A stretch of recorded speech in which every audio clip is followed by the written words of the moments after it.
Welcome to the Dividend Talk podcast, episode 102, Dividend Investing from a Spanish Perspective.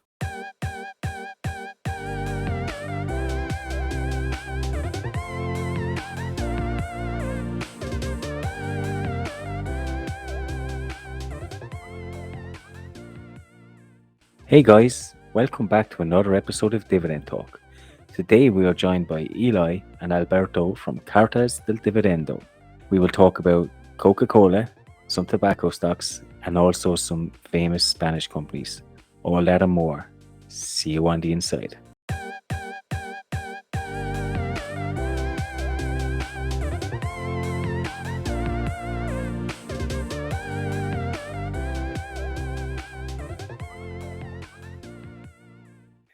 European DGI, welcome back to Dividend Talk. How was your holiday, buddy? Thank you very much, Derek. It was awesome. Can you imagine 2 weeks on Croatia? No tourists really yet, except for some retired Germans. Awesome.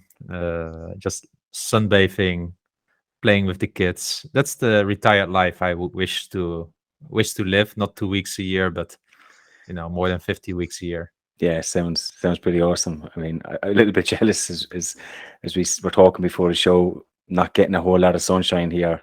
Ireland is not great for good weather, but I think this has been the worst summer we've ever had. So I'm a little bit jealous, but quite excited today because we've got two guests for the first time on the show.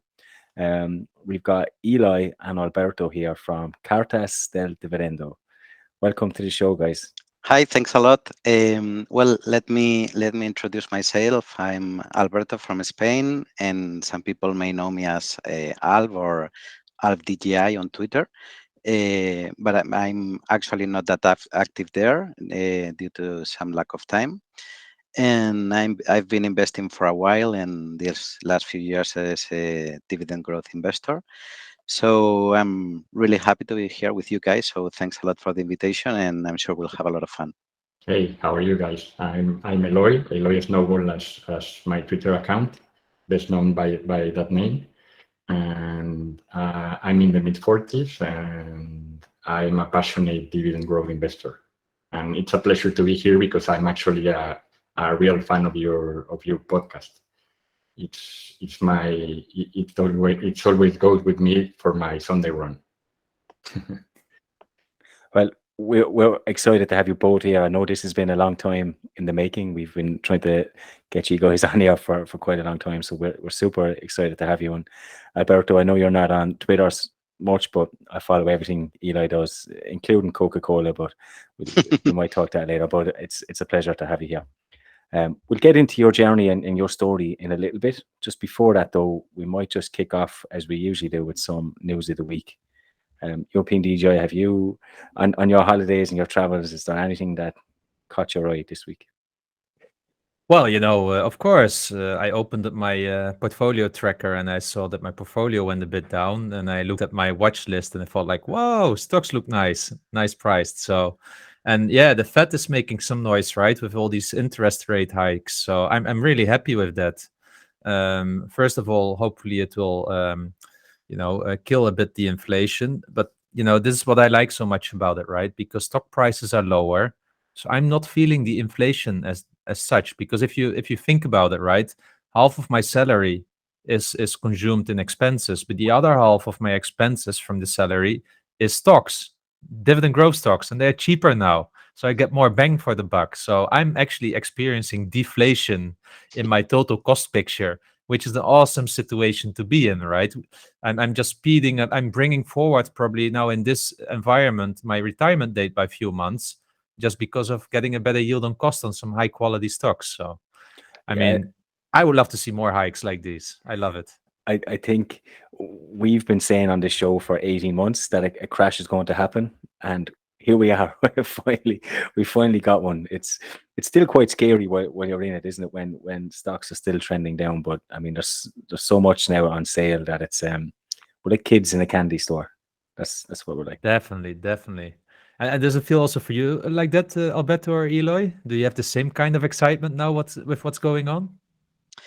Well, yes, partly. The thing is that we've both Eloy and myself have experienced a few drawdowns these past few years already, and there is always a similar trend because generally people that in my view, I always say, or I always think that investing in stocks has two risks. That it's either investing and then you have a risk of drawdown, or non-investing and then you have the risk of the stocks going up and missing the opportunity of buying them. So you need to know how you feel more comfortable. And myself, I always have all my cash in stocks. I don't have any cash left. So to be honest, I don't really feel much difference because I think that most of the time there is something that it's reasonable priced in the market. Uh, of course, now there is much more alternatives in that regard, so that's much better. But at least I can say that I'm not concerned at all, because you never know how long this will go on, or if prices will hike fast again, like it happened in March 2020 with COVID and so on. Yeah, I totally agree with Alberto, and I think it's better to tune out the noise and stick to the plan. And also, I mean, the Fed and the ECB have been printing money like there's no tomorrow, and now that inflation is out of control, they are hiking rates to try to stop it, and they are also blaming Russia and post-COVID recovery. But the reality is that they created part of the mess, and now they are trying to fix it. But I think it's better to tune out the noise and stick to the plan. Continue buying dividend stocks and reinvest in the dividends and keep it up. It just Yeah. feels so much better to reinvest dividends at these prices. I guess that's what it is. Yeah. Exactly. As European DJ said, we'll get more bang for our buck. And speaking of that, I know some of the European community will love ASML, ticker symbol ASML. Well, today I read that Ray Dalio is heavily shorting European stocks, and that was top of his list. I think there was a $1 billion short on this company. Allianz Sanofi is another one as well that is shorting heavily. So this might create some more decent opportunities here in Europe as well, which I'm quite excited about. I would love for ASML to come down in price.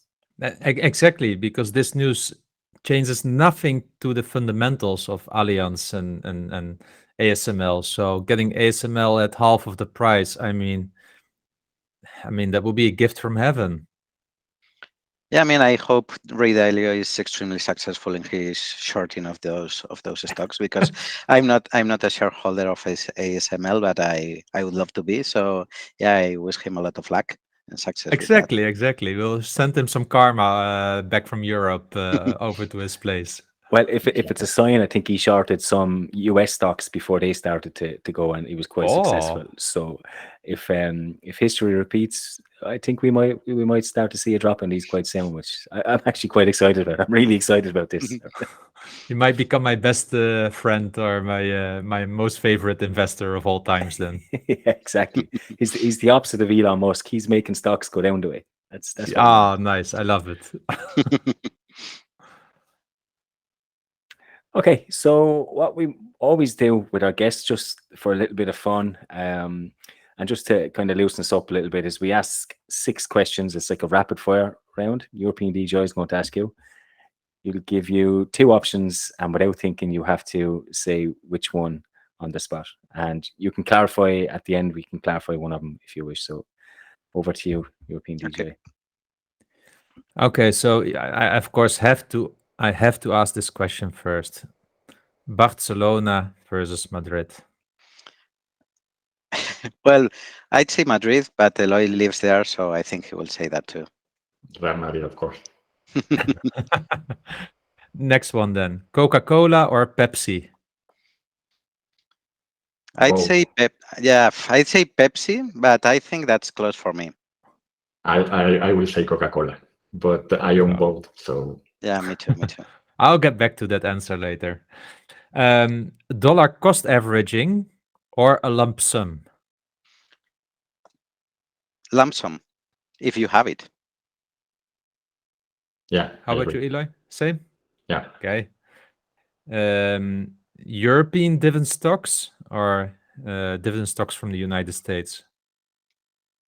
US. Yeah, US. And then the last one, would you prefer a 10% salary hike or a 10% general deflation in costs? Salary hike. Yeah, salary hike. Yeah. Super. Okay, so these were the 5 questions. Is there any one of these that you would like to clarify or thinking about? Well, the one regarding the lump sum or DCA, I mean, we do DCA constantly, but since we never have, excuse me, Eloy, because we have spoken a lot about it, but I just give my opinion. I always do DCA, but if I at certain point have any higher amount out of the sudden for any reason, I invest it right away. So I don't do DCA with higher amounts. So that's why I said lump sum. Yeah, I agree. For example, when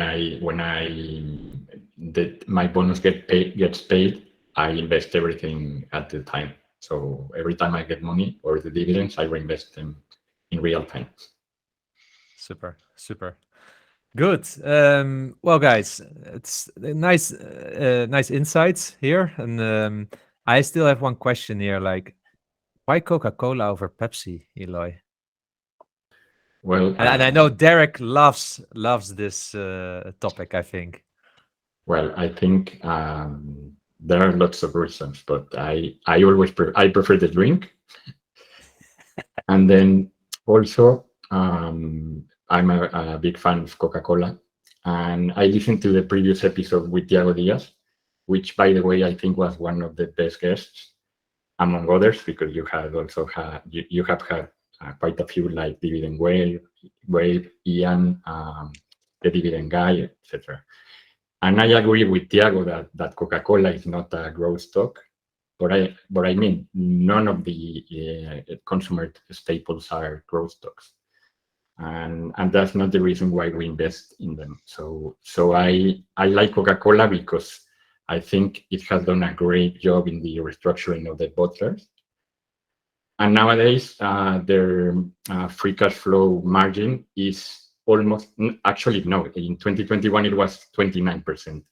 If you compare that to great companies like Hershey, for example, which has a free cash flow margin of 18%, or even Johnson & Johnson, it has only 21% compared to the 29% of Coca-Cola. And Pepsi only has 8% margin, free cash flow margin. So if you compare that margin, Coca-Cola is more in like Microsoft, because Microsoft has a margin of 33%. So I think it's a very efficient company and very profitable. So I really like it, and I think investors are right now. I don't think it's the best option because I see better ones, but I think it's a really good company. Yeah, and also the free cash flow margin for Coca-Cola is most likely going to keep going up because they are going out of the bottling. They actually plan to be the smallest bottler in the world. I'm sure they won't achieve that, but it was somehow their goal. And the thing is that I believe that a lot of investors are not very keen on Coca-Cola, and I think it's mostly because there was a time where the company was extremely overvalued at the end of the 90s. I think it was trading at a 60 time PE. And as a consequence of that, obviously subsequent returns were bad. So if you compare like a 20-year return from Pepsi and from Coca-Cola, Coca-Cola looks very bad. But the thing is that you need to take into consideration that is partly as a consequence of a very highly rich valuation from the starting point, because Coca-Cola's earnings actually have been growing quite fine. If you do not consider all the costs from rebottling and currency, the company has been growing earnings at around 6-8% these past few years. So right now, when it's a extremely asset light business, the free cash flow the company is generating in 2021 is double than the one they generated in 2017. And they have a big margin for free cash flow. And even at the start of this year, I think first quarter 2022, they were growing earnings 18% with 7% pricing. So that's a lot. I mean, if you can grow your volumes that much, increasing your prices 7%, you have a big advantage. And they are becoming a total beverage company, as they mentioned. They are diversifying even in alcohol. Like they have just launched this past week ready to drink whiskey with Brown Forman, Jack and Coke, which I assume can be quite attractive in certain markets. So I think that the Pepsi and Coca-Cola are two different business. Pepsi is very valuable, especially for its snacks business, and obviously it would be great for Coca-Cola to have. But I think that as a beverage company, Coca-Cola is far better. So honestly, I think the best approach, like in many of these cases, is to own both. And I think that it's the example of two companies that are likely to exist and keep paying dividends for many years to come. I Yeah, hear the basically- mic dropping now. So Derek, the floor is yours. No, I actually agree what the guys have said. They've done an incredible job restructuring. But I think my point was when I sold them, they were still restructuring in the middle of it. They were so highly valued. I still think they're highly valued. I think they're trading at about 24, 25 PE the last time I checked. So I still think it's quite high. They were unfortunate that as they were coming out of the restructuring, you hit COVID, and then restaurants were closed and shops were closed. We're going to see the effects of that. And now we're going to be going into maybe a recession. There's talks of a recession, and we know when that happens, luxury stuff like Coca-Cola might take another hit. So maybe they'll come down to a decent valuation at some point. But right now, I just could not invest in them at that price. That's $60 or €60 or USD. They're quite richly valued. It's just we're only going to see the benefits of that restructuring maybe in the next 2 or 3 years. And I think in my article I wrote that I expect them to be around the same price, $55 to $60 range, in 3 years' time. And then at least I'll have the benefit of seeing how they progress after the restructuring. You're bang on the money when you talk about free cash flow. Their free cash flow per share has just about doubled, I think, since 2017, which is quite good. Exactly. So they're two great businesses, but I just could not invest at the current valuation in Coca-Cola. I think Pepsi is probably a little bit more reasonably valued at the moment. Yeah, the thing for Coca-Cola is that they have right now, as a consequence of their restructuring, they are right now in a much better position for an inflationary environment because they are an asset-light company. They have they have passed all the bottling or mostly for the other companies, so they do not have to invest in capex, and even the way they sell their products to the bottlers, it's based on the price the bottlers are selling to the end customers. So it could even be possible that we would be facing years of higher growth for Coca-Cola than what we have seen in the past. But you never know, and I agree with you totally that Coca-Cola is not the company I would be buying right now, but mostly because I think there are a lot of different alternatives. But for me, it's a buy and hold forever stock, and I think I will hopefully not have to sell them ever. That would be the most desired approach for me. Yes. Yeah, I agree. Basically, for every dollar in sales, they are making 30 cents in free cash flow. So it's amazing. Yeah, quite good. And we will see next 2 or 3 years we'll start to see really the effects of that, and we can make a better judgment of what the next 5 years will look like. Okay. Maybe then now is also time to get a little bit deeper into who you both are who you are both actually, because one of the most interesting questions I wanted to ask today, at least from my own curiosity, is like, how did you get to know each other, and what are you doing together? Actually, we met virtually in a Telegram group, and it was a group about DGI. And then in 2019, we finally met in person during a financial independence seminar that one of our friends, Manuel Hurtado from Objective 2035, organized. And then we met in person. Yeah, it And was what is it quite that you're fun. doing now together? Yeah, well, we have a project right now. We started one year ago, which is called Cartas del Dividendo, or dividend letters in English. Unfortunately, it's only in Spanish right now, and we publish by twice a month a newsletter about dividend growth companies, and we generally publish one or two analysis of companies, and then different articles like interviews, or covering different topics about how you manage a dividend growth stock, and things that we have experienced or learned in these past few years. And we are quite happy. It's been way more work than we were expecting at the beginning. I'm really sure that you know what we're talking about, because probably this podcast and all the work related is taking you much longer than what you expected at the beginning as well. But it's really satisfying. Yeah, basically we do it because of the passion Yeah. we are passionate about.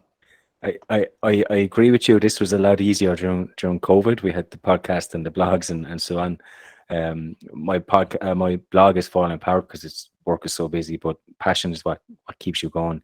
And I have to say that your website translates perfectly into English when you use Google Translate, because I read that all the time. So yeah, I would not let it just being in Spanish put anyone off. Just put it into Google Translate and it's perfect.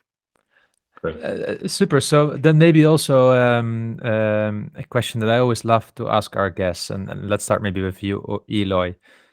Do you still remember that you discovered dividend growth investing, and when was that moment, and how where did you get this eureka moment? Yeah, actually, my case was different from most of the people because I actually started because of my wife. Oh, tell Yeah, us more about that. and because of my father-in-law, because actually my father-in-law had they both have Spanish stocks, and Mhm. during family meals and Christmas dinner and things like that, they were talking like, "Oh, I collected I don't know how many euros from Santander, or I collected um, from Telefonica and things like that." And I was like, "How come you collect dividends?" And at the time, it was like 2007 or 2008 or something like that. And at the time, I was investing mostly in deposits, because here in Europe, they were like at 5% or things like that. And I was investing basically in deposits and probably an investment fund or something like that. And then I started researching, and I started buying dividend stocks. The thing is that I started in the right strategy, but the wrong stocks. So basically Spanish banks and Telefonica and things like that. And then I decided later on, I decided to switch my strategy. And I think there's a lot of home bias here. And actually you can buy anything in the world just by a click. So I started investing in US stocks and other European stocks, much better quality. And now I'm here. Super interesting. How about you, Alberto?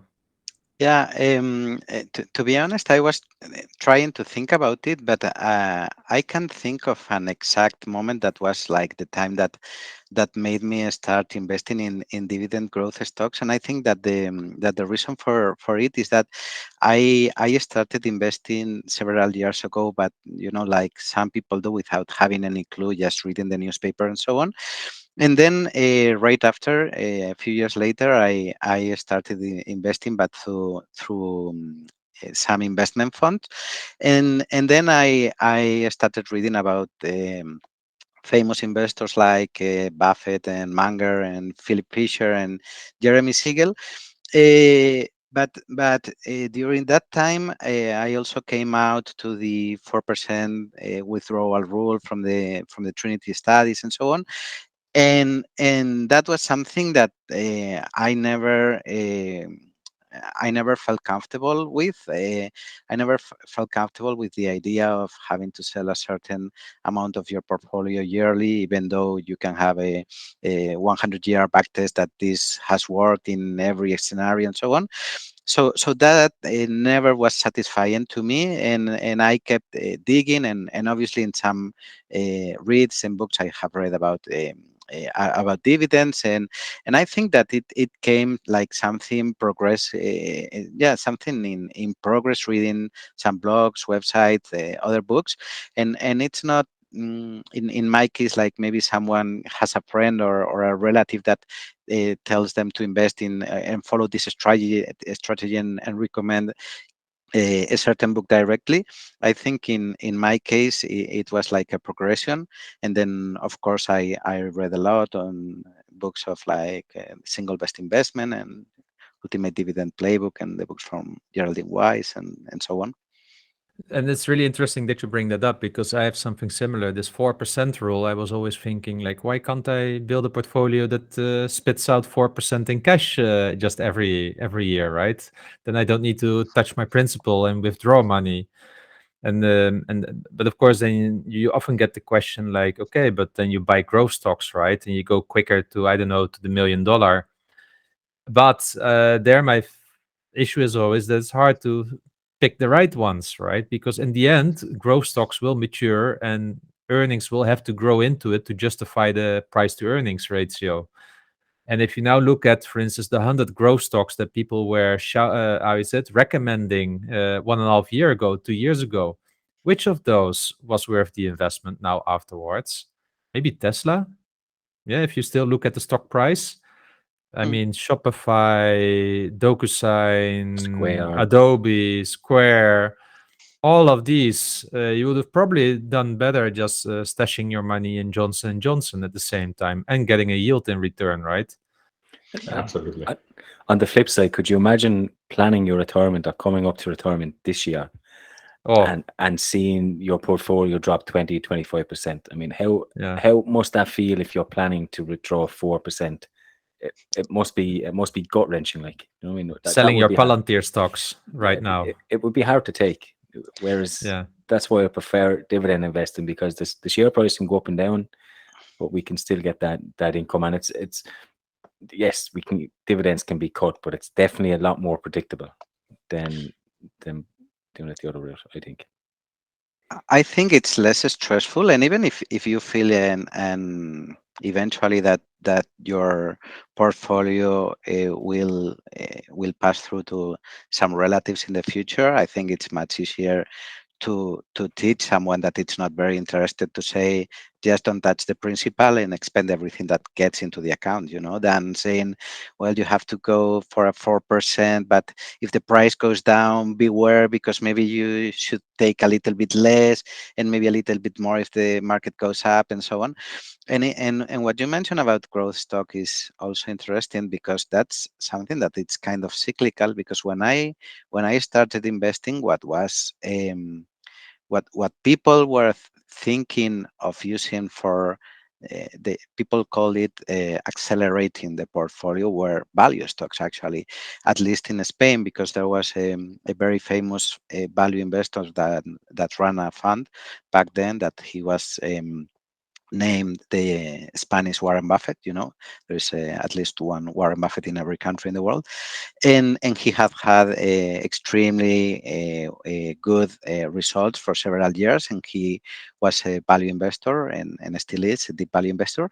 So at that time, many people were investing in dividends, but it was commonly known that some people would separate a big portion of their portfolio to invest in value stocks, and the reasoning was to accelerate, to get more money, that to invest it in dividend growth stocks later, which is similar to what happened later on with quality growth stocks, then with ultra growth stocks, with crypto stocks, and so on. And I always thought the same thing. I mean, if you would really be able to accelerate, then why would you change to the other portfolio? Why not keep everything accelerating forever? So that's something that's cyclical. And what I think is that unfortunately, in many cases, the people start investing in what has worked well in the previous years, and then they find out that they are changing strategies constantly, and each time they change, the strategy they are choosing has had the best years behind already, so they end with a very bad outcome in the end, much worse probably than if they would have stick with just one of those strategies from the very beginning. Yeah. Yeah, I know that few people last year in the summer switched away from dividend growth investing after several years into growth stock investing. Mhm. I mean, the time couldn't have been worse, right? I think is it also Joseph Carlson also started to more invest in his story fund and such. And yeah, I- well, I always feel like in the end everyone becomes a dividend investor. Yeah. It's funny you see people flip because they flip from dividend to growth and growth to crypto. And now they're coming back to dividend. And I think they would have been much better off all along just sticking with the one strategy. I mean, But it's tough, right? Fear it's of missing out. it's It's hard. really, really It tough. is really hard. We're all on Twitter. We're all online. We see things all the time, and it's sometimes it's easy to get carried away. You see just an average guy making X amount of money. You're thinking, "Oh, I could have that," and you switch it. It's really hard to stay disciplined, which is one of the reasons I'm happy I'm quite busy in work, because I don't get to read a lot of that noise and filter out. So I'm quite happy to stay away from it. But I think the important thing is to stick to whatever strategy you have. If you're in growth stocks, you're in growth stocks. I don't think it's easy to switch. Like you said, have a plan to switch later. I think human greed comes into play. If you're making X amount of money, you're not going to automatically just go, okay, my growth stocks are making 20% a year, I'll go to dividend growth investing now. That's never going to work. But on the other hand, those guys that are following the crowd, they present the opportunities to us. So I'm happy with that. Yes.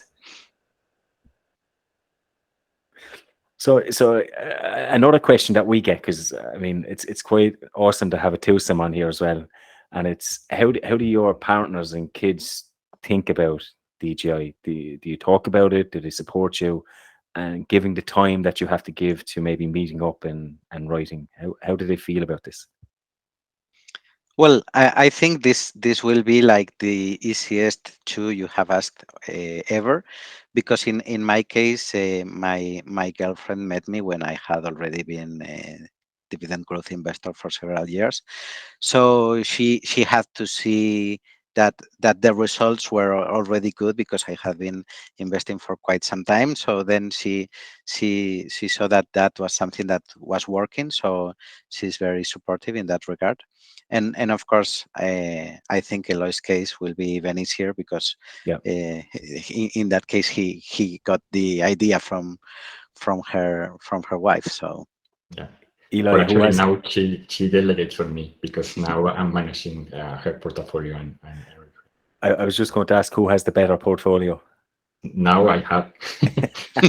That's why she started to get jealous and she delegated to me. But I'm jealous of my father-in-law because actually what really caught my attention at the beginning was because he told me that he was collecting more in dividends than from his pension. So I was like, how come? And I started reading about dividends and things like that. And so And it has been compounding over the years, right? So yeah, the exactly. okay. So do you know already how it will work with inheritance? Like, will some of the cash flow flow into you? Yeah, hopefully. But I mean, the awesome thing is that you have a real life example that this can and will work in retirement. You have a real life example to look up to. I think that's incredible. That's serious motivation, I think. Exactly. That's what I'm saying. That really opened my eyes because I was like, how come? Brilliant. And what about, okay, another interesting question we get is, okay, we talked about dividend growth stocks. We all had our own journey to get there. I mean, what's the biggest learnings? What mistakes have you made, or do you still make along the way? Well, I think the biggest mistakes uh, probably that I can think of. First of all, one of them is what the one that Eloy mentioned before, that it's country bias. I think that a big mistake that almost everyone that lives outside of the United States has. Because especially, I mean, maybe if you live, I don't know, in the UK or certain countries, maybe it's possible somehow to build a dividend growth portfolio that it makes sense. But for instance, if you live in a country like Spain, that's impossible, because there are several paying stocks, but you cannot have a diversified portfolio because they are heavily concentrated in very few sectors. So country bias is a big mistake. And then a second one that is really common is to try to stick with high yielding companies regardless of anything else, and just go for the highest yield. How about you, Eloy? Well, I have made a lot of mistakes, but basically what Alberto is saying, home biased. And then also at the beginning, I was selling my winners because when I had like 30% appreciation, I was like, oh my God, what do I have to do? And I was selling my winners. And then I learned that the best thing is to let them run and keep compounding. Yeah. And this brings me a little bit then also to the topic of investing in Spain, right? Because you say home bias, and why is what are the dynamics in Spain, let's say, when it comes to dividend growth investing? And I'm really interested in this because what I've learned over the last 2 years being on social media is that there's such a large community. I think if there's one country in Europe that has the most active DGI community, it sounds like this is Spain, from what I've seen. And I see it in the statistics on the blog. I see it on social media. What is it in Spain? Yeah, that's an interesting question. To be honest, I'm not really sure what the reason is. I think probably it's a mix of many things. Maybe more people has been active in speaking about investing in Spain. Also, probably Spain is a country that doesn't have as high wages as other countries, so probably people are more concerned about making more of their money. But I think that's true, and I think that a lot of people is interested in investing and in dividend growth investing. The thing about that is that there are several companies in Spain that are high yielding, and that's somehow an issue, as I mentioned before, because many investors stick with some of those high yield companies for several years, but those companies aren't growing, or in many cases they are dividend cutters. So that brings to frustration in many cases. And the Spanish, many of those Spanish companies seem to be perpetually cheap, and the thing is that when something seems to be always cheap, then maybe it never was. So that's a bias that I think that a lot of people in Spain has, but I think that has changed a lot, maybe in the last 5 years or even less. And I think a lot of people is diversifying and investing abroad, and I think that's a big change in that regard. Yeah, it is growing the community, but the financial culture is really poor still. Because usually when you tell people that you invest in the stock market, they think you are like a gambler or a speculator. And usually when you tell someone in your work, well, I invest in stocks or things like that, they are like, how come? And it's still really poor. But I agree that the community is growing, and on Twitter we are a lot, and a lot of people from Spain, and it's growing. Yeah. And when you think about investing, being a dividend growth investor in Spain, what are the things that are typically on your path? For instance, around taxes or something like that. What should a dividend growth investor from Spain really need to consider, or what are you experiencing generally with this? What are the hurdles? What works well, and what is actually working against you executing this strategy? Mhm. Well, To be honest, taxes in Spain for dividend growth aren't great, but they are actually better than in some other countries in Europe, because they are well, there are some difference in some regions, but generally the maximum rate for dividends is 23%. There is like the three fixed rates, from 19 to 23 depending on the amount. So that's what you can pay. But then in some cases, of course, you can have a double taxation if you invest abroad, and mostly that double taxation can be recoverable in your income tax return whenever you are not taxed over 15%. So that's an issue in Europe in many cases, because there are several countries that are quite significantly over that 15%, like Germany or the Nordic countries, of course, Switzerland, that is 35%. So for instance, if you invest in Switzerland, then it's a big mess, because you have almost like close to 40% taxation on the dividend. So that's tough, and that's something that takes people away from investing in dividend growth stocks, because, for instance, in funds you don't have to pay anything until the time you sell, even if it's several years ahead. So there is a difference in that regard. But it's worse in some other cases in other Euro countries. So that's not the worst thing about it.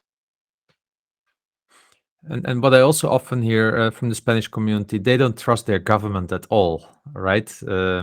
What is it that makes Spain so special? Because I think there's always healthy skepticism from investors towards the government, because we want to keep the money in our pocket. But there's often something more to it when I speak with people from Spain. Yeah, I mean, I think it's cultural mostly, and I think that also probably Spain has close ties with South America, and it's close to what has happened with certain governments there as well. And for instance, in Spain, prior to the introduction in the European Union, there were phases with high devaluation of currency and so on.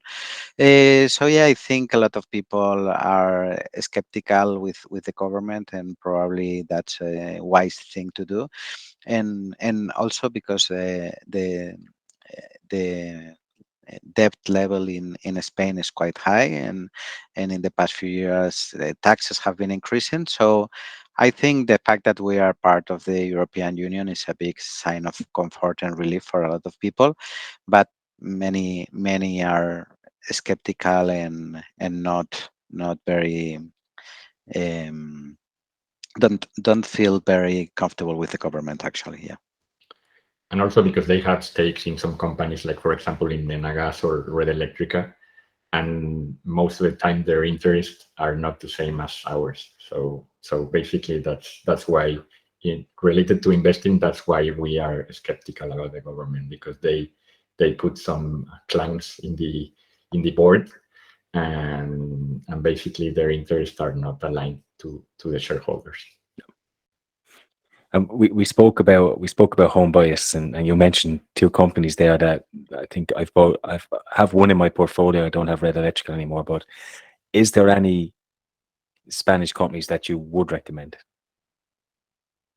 Yeah, I mean, Inditex is one of the top ones, and also Viscofan is not very known, but I think it's a top quality company. I don't know if you know it. It's the one that makes the film. The casing. The casing of the sausages and chorizo and things like that. Yeah, I think what are the ticker symbols? What are the ticker symbols? VIS. VIS. Okay, super. Yeah, it's an excellent company. Actually, it's the world leader in a very small oligopoly, and it has very big barriers of entry. It has a very high moat for several reasons, but they produce something that it's of very low price for their clients, but it's critical for the product. And they are in a sector that grows but slowly, and it's small, so it's hard for others to go in. But the thing is that even though we both own it, and I think it's one of our favorite stocks in Spain, it's a small company. So if you are a foreign investor, you also have probably some interest in small companies in your country that you could think of. But I think that Viscofan is a very good alternative, and it's one of the companies with the longest dividend growth streaks in Spain for sure, actually. Wow. A decent yield as well. It's 3.5% Yeah. at current prices. Yeah. Good. One more question before we go to the listeners' questions. And what are your top 5 stocks in your portfolios? I think many people are probably really curious about this. You mean top 5 weight, right? Yeah, let's take top 5 of weight. Yeah. Yeah. Well, my top 5 is Apple, Altria, Blackstone, Brookfield Infrastructure Partners, and Philip Morris. That's my top 5. How about you, Eloy? In my case, is Apple, Microsoft, Philip Morris, Altria, and Johnson & Johnson.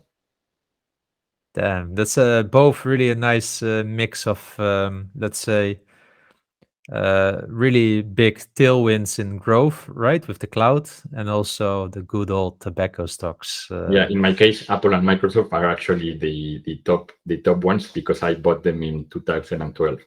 So basically, they Oh, have wow.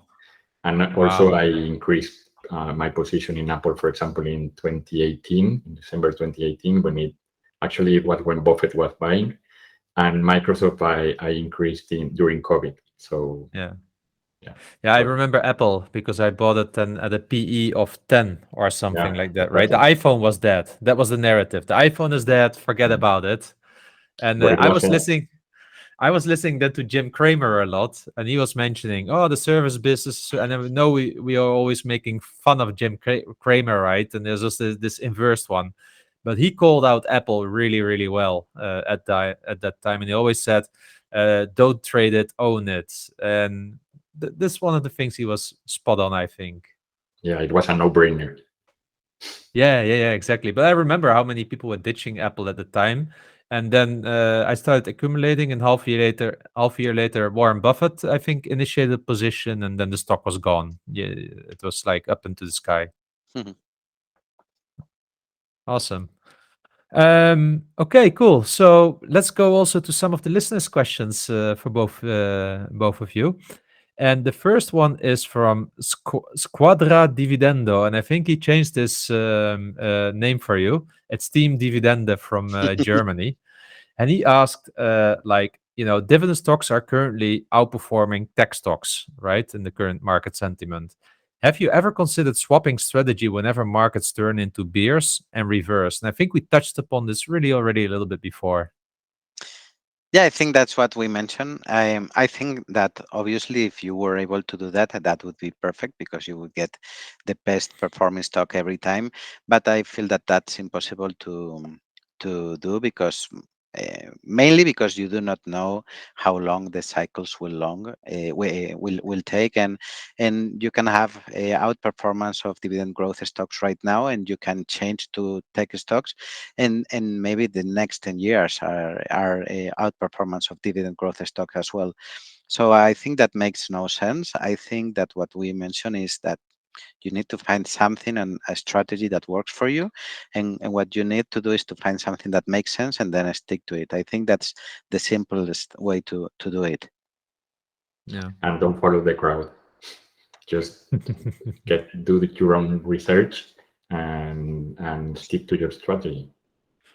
Usually when you're dollar cost averaging, like we do, you want to buy what's value, don't you? You're looking for that value, and usually at times that's the cycles that are on the way down are at the bottom, and not the ones that are rising. And when one goes down, the other goes up, and hopefully you will already have been invested in these companies that are now rising, that you don't have to focus as much on them. So I mean, I think Shell was a good example for me. It was rock bottom, and I'm not investing in them now. Obviously, the share price is too high, but I mean, you get them at a low price. So I would not be changing strategy. I think for now, I look for where the value, where I see value, and hopefully then as cycles change, that'll pay off. Tiago has asked the question, a lot of businesses are trading at 2020 COVID lows. Which ones have you guys been looking at? Well, there are a lot of opportunities right now. I mean, Texas Instruments is yielding 3%, L'Oreal, Louis Vuitton, Home Depot, BlackRock, Blackstone, BlackRock, T. Rowe Price, Starbucks is a very good company as well. Even tobacco companies that went up are a bit down now, and they are still yielding very high. I think there are a lot of interesting stocks right now. If you had to pick one or two that you think are the top ones to pick, who would you pick? For me, T. Rowe Price, because the dividend yield is 4.5, the payout ratio, free cash flow is below 50%, and the current free cash flow yield is 13%. So for me, that's a no-brainer. Yeah, I'd say T. Rowe Price, or if you want another excellent company in the same sector, BlackRock is also a good one that it's trading at an attractive valuation, in my view. For me, also T. Rowe Price right now. I need some more cash, but at $100, damn, it looks really, really juicy, right? And almost no debt on the balance sheet. Yeah, they can deal with this drop of assets under management. And I don't think we will ever go back to a time that indexes are not popular anymore, specifically not with growing middle classes around the world. So, boy, so many juicy, nice stuff around there right now. Yeah. Rafa then had a question. Has any you mentioned Inditex already? So have you looked at their earnings recently? Yes, we checked them, but not in depth. But they were actually very good, better than what we expected, and that what most people expected. I think that the evolution of Inditex business has been excellent, considering the pandemic in between. I think it's one of the best managed companies in Spain, and we are both shareholders. I think we have both of us bought shares probably in the last 18 months. The company is extremely profitable. It has a lot of cash at hand. So yeah, we like the results from Inditex, and we are happy shareholders. And actually, they got the dividend during COVID, but it was only out of prudence, because they actually had like a net cash position of 5 billion at the time, and now they have like 8 billion. So it's a cash gushing machine.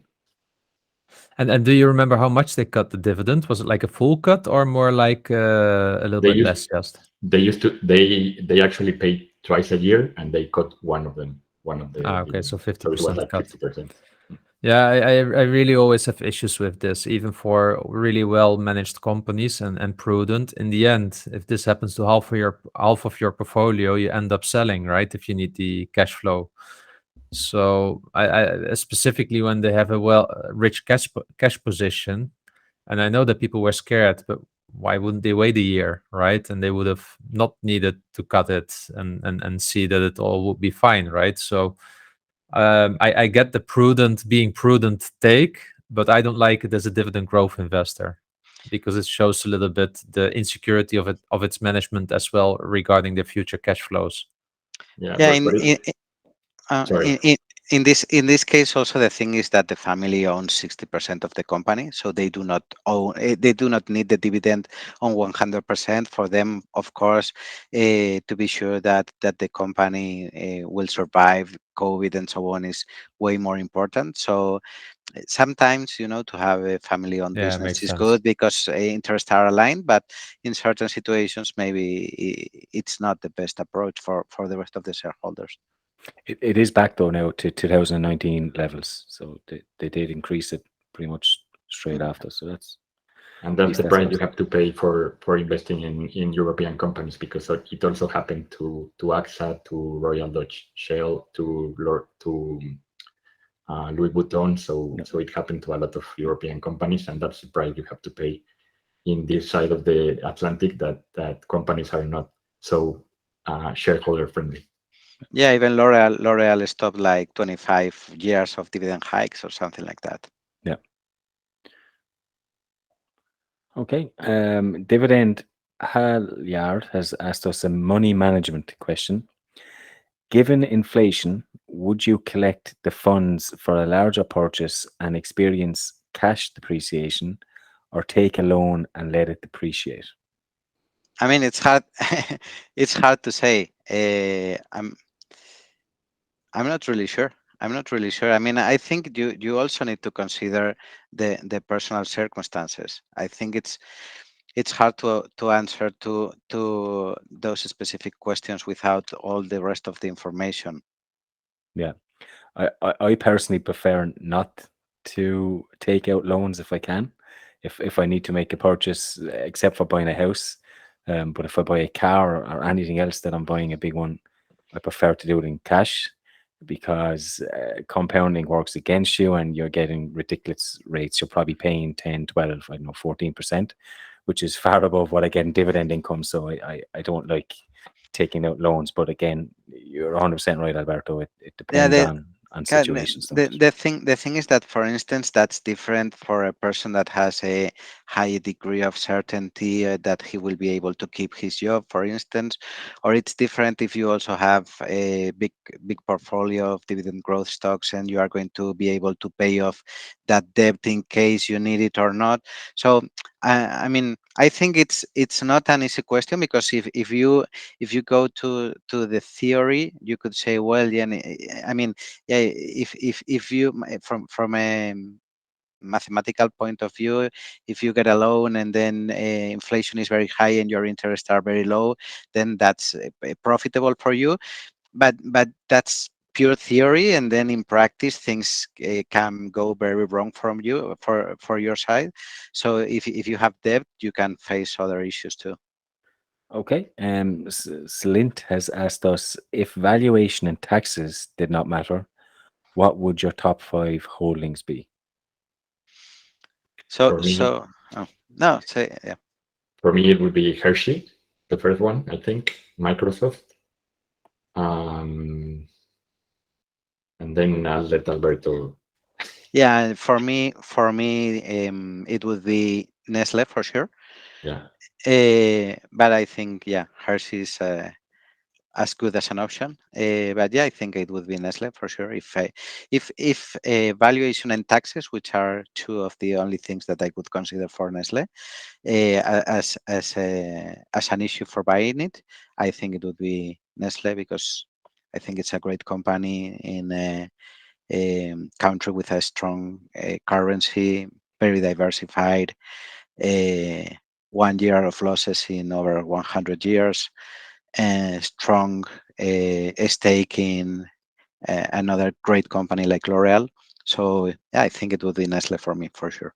Yeah, and also Johnson and Johnson, of course. Mm-hmm. Okay. And a follow-on question is, what are your 2 favorite metrics to check for a healthy balance sheet? I think in my case it would be net debt to EBITDA, and then in the case of REITs, it would be loan to value. Okay. Tim Ann has asked us, he's trying to learn how to do DCF models. Can you explain how to make the best assumptions on your values that you enter? I can help here because I know this fund comes from Facebook. So, there are, I think, 3 core assumptions in a discounted cash flow, or maybe 4 discounted cash flow model.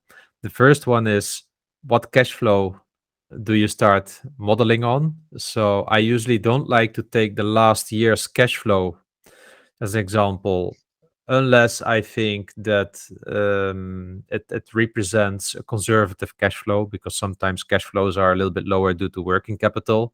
Usually, I like to look at the 5-year average cash flow, free cash flow, and then go 10% below that or something like that, depending on how the growth was during those 5 years. So that's the first assumption. I would say be conservative in that.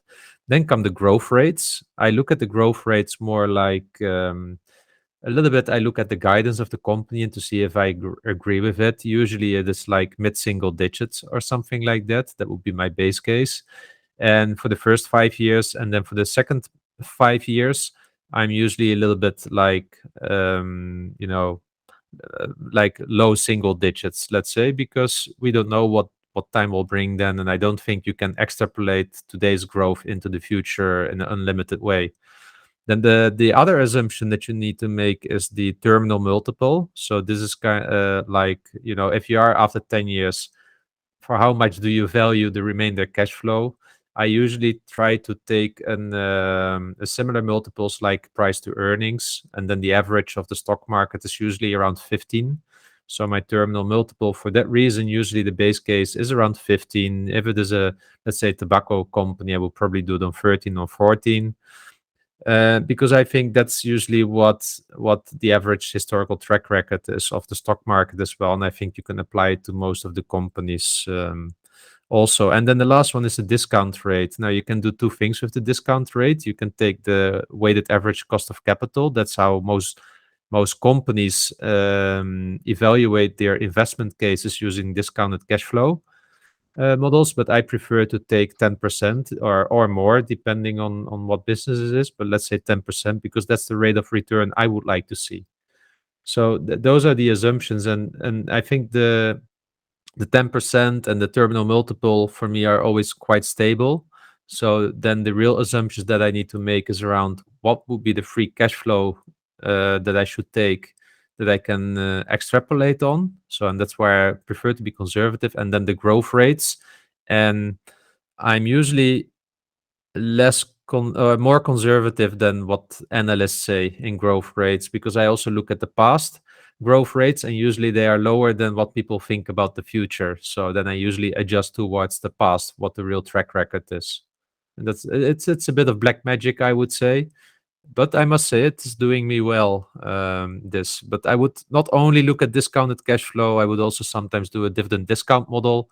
Some companies, you just know they have a stable dividend, can pay it out, so take the dividend growth into consideration, discount that as well, and effectively you're doing something similar there to the discounted cash flow model. So I hope, Tim, that this answer your question around this one. Cool. Centrino has asked you guys, is there any safe and high dividend yield among Spanish companies? Well, that's a very good question. First thing would be to determine what's high yield. I'm assuming that high yield maybe is considered something that is above 5%, maybe, because if you are thinking about something way higher, I think it's much more difficult to defend. I think that right now I wouldn't be buying any company that it's yielding over 5% in the Spanish stock market. But I must say that I have some stocks that I own, like Enagas, for instance, that is yielding more.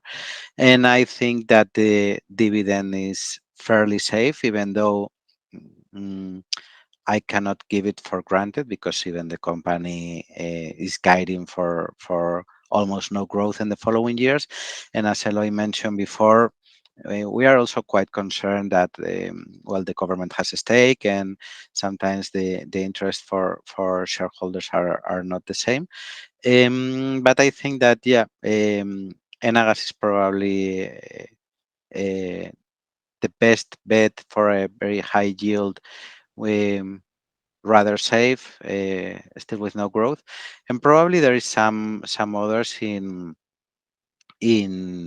small caps that I think that probably it wouldn't make sense for foreign investors. Maybe there is a company named Logista that I don't own and don't follow a lot, but their business is mostly delivering tobacco to the places to be sold, and I think it's yielding like 7% and so on. And the biggest shareholder, it's actually Imperial Brands.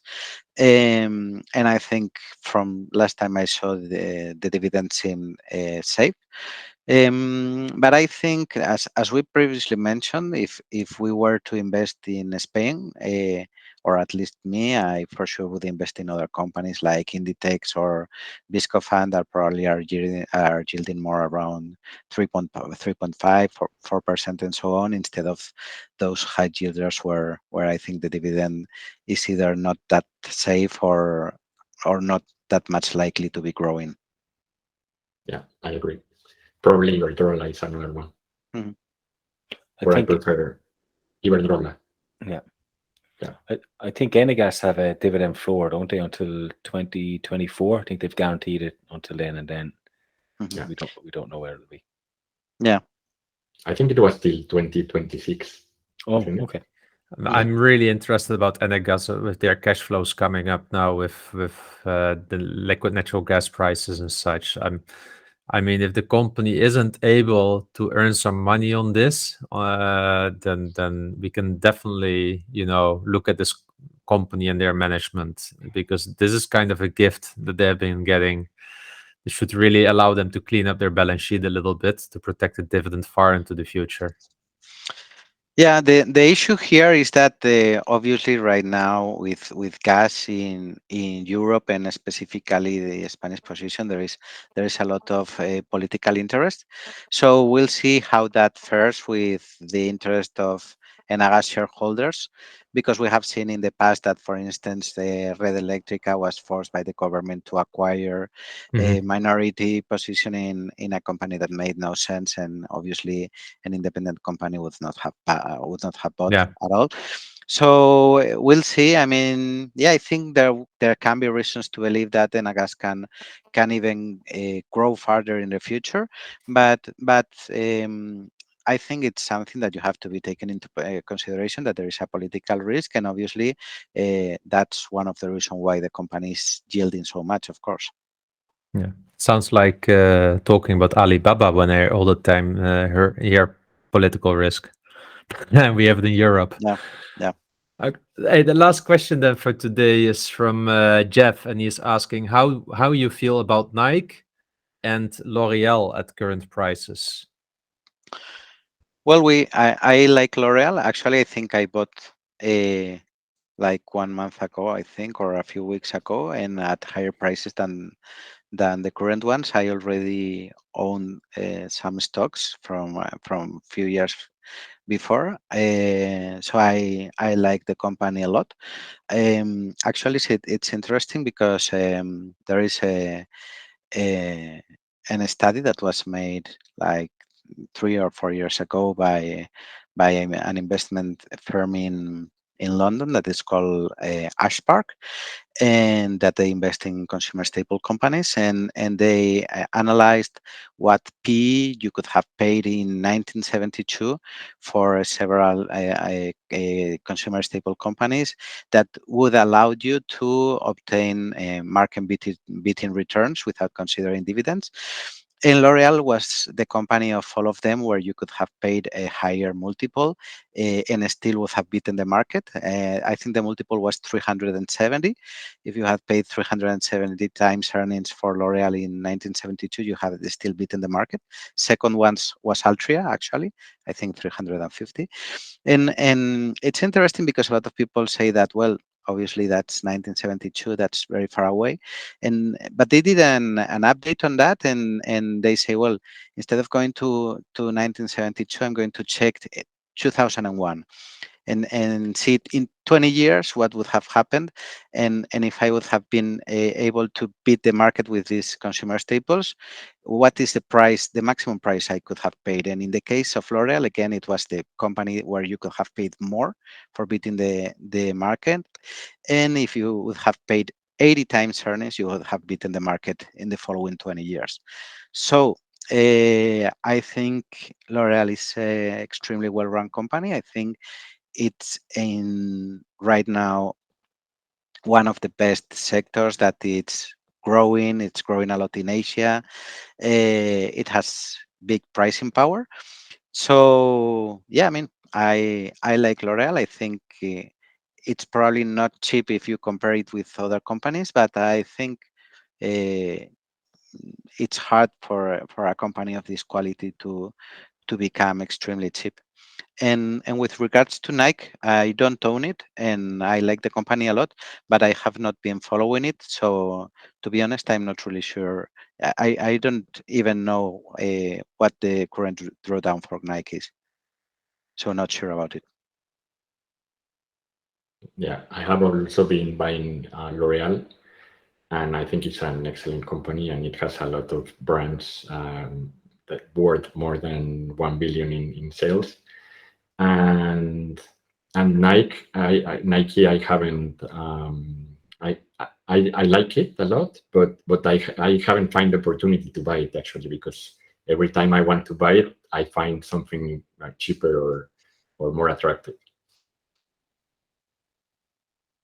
Super. So, Eloy, Alberto, thank you so much actually for spending all this time with us. But we can't really let you go before maybe you still would like to share one of your most popular stocks with us, one that you maybe would like to. I mean, it's not necessarily a recommendation, of course, to our listeners, but one that you think people really should maybe take a look at one time. Then which would it be? But you mean specifically now at current prices or in general? No, just generally. If there would be ones, I think we had already some top 5, but what something that you feel like people should one time look into it. Well, I think generally I have a love for consumer staple companies. Okay, so I think that the consumer staple companies as a sector itself, I think it's really attractive for dividend growth investors for several reasons. And one of them is that if you check the dividend aristocrat list, the sector that it's more overrepresented is consumer staple companies. And even if you compare that with the broad index, then it's significantly more represented. And also, if you there are some analysis that were made in the past by JP Morgan that they analyzed like in the last 20 or 30 years, which sectors had the biggest winners, which is the companies that have had higher excess returns, and which sectors had the bigger losers, which is the companies that had lost like 80% of their initial value and never recovered. And it's interesting because consumer staples company was the sector with the most extreme winners by far. And at the same time, it was the sector with the second least extreme losers. So I think that's quite interesting. And the sector that had the least extreme losers was utilities. And interestingly, during COVID, consumer staples was the sector that in S&P 500 most companies percentually increased their dividends and less cut it. And the second one was utilities. So I think it's quite interesting in that regard. And within consumer staples, I like a few subsectors, but I especially like tobacco companies. I think it's a very good place to check for dividend investors. Super. Thank you, Alberto. And how about you, Eloy? I would go for Hershey. Hershey has been growing sales for 4% in the past 5 years, but the free cash flow has grown at 16%. So it's amazing, and also EBITDA has grown almost 10% in the past 5 years. So for me, Hershey is an amazing company, and if it would be cheaper, I would be buying more and more. I had one time the luck to buy it for $100 per share. When it was a few years ago. I read an article from the conservative income investor at the time when he was still blogging, and he was writing about how you can almost blindly buy Hershey when it yields 2.75%, and that it all happens only once in few years. It sounded to me like a solar eclipse event. So when it hit that number, I straight away bought quite some Hershey, and he's been right. Effectively, it's like, I mean, I don't. When I see the chocolate, I think only Americans can really like it. So it's not something that Europeans love to eat, I think. But the numbers speak for itself. Yeah, but if you check Hershey, it's interesting that sales during Halloween are an extremely significant part of their yearly income. I don't remember what the amount was it. I don't know if you remember it, Eloy, but maybe it was something like 15% Yeah, I of think the it was 20%. or 20% of the sales Yeah. of the year is made during the Halloween festivities. And interestingly, like a year ago or a year and a half, I don't remember, I checked the 10 most sold chocolates in Halloween in the United States, and I think, well, most of them for sure were owned by either Hershey or Mars, which is good. But more interestingly, I checked what was the year those chocolates were launched into the market, and most of them were launched like 60 years ago. Yeah. So that's what's good about that kind of business, that they keep selling the same brands that they launched 60 years ago, and the people keep buying them. So they just rise the prices and cut costs, so the company remains extremely profitable. So yeah, I mean, I like Hershey a lot too. Nice one. Okay, so all good things come to an end, and I can see this show is already a nice duration. People are asking us to go over the hour, so this is brilliant. Thank you so much for joining us. I must confess it tastes like more, so it would be nice maybe in half a year or something like that, or in a year to see you back again. I think there's so much more still to discuss, at least definitely from our side. And yeah, thank you so much. And yeah, also Derek, it was really great to have a show again. I missed it a little bit during my vacation break. Yeah, it was 3 weeks actually without having you on the show. I'm just glad to have you back. But I have to say to Alberto and Eli, it's a pleasure to have you on. I was really looking forward to it, and you didn't disappoint. So thanks a million for coming on and sharing both of your journeys with us. Thank you, guys. It was a pleasure. Yeah, thanks a lot. It was a lot of fun, and of course we will be willing to come back if you ever let us into your house. So yeah, great talking to you. Super. So, Great. final wording to listeners. We'll put the link also to your newsletter, Alberto and Eloy, in the description of the podcast. So if you're interested, definitely give them a follow. I think it's really worth it. And yeah, to see you next week again then.